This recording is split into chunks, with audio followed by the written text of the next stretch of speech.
ब्रह्ममुरारिसुरार्चितलिङ्गं निर्मलभासितशोभितलिङ्गम्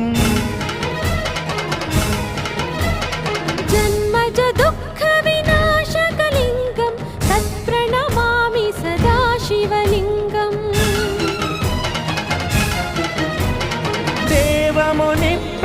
देवमुनिप्रवरार्चितलिङ्गं कामदहनकरुणाकरलिङ्गं रावणदर्पविनाशकलिङ्गं तत्प्रणमामि सदा शिवलिङ्गम्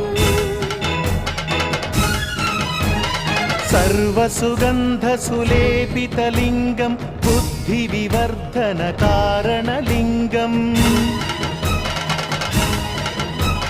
सिद्धसुरा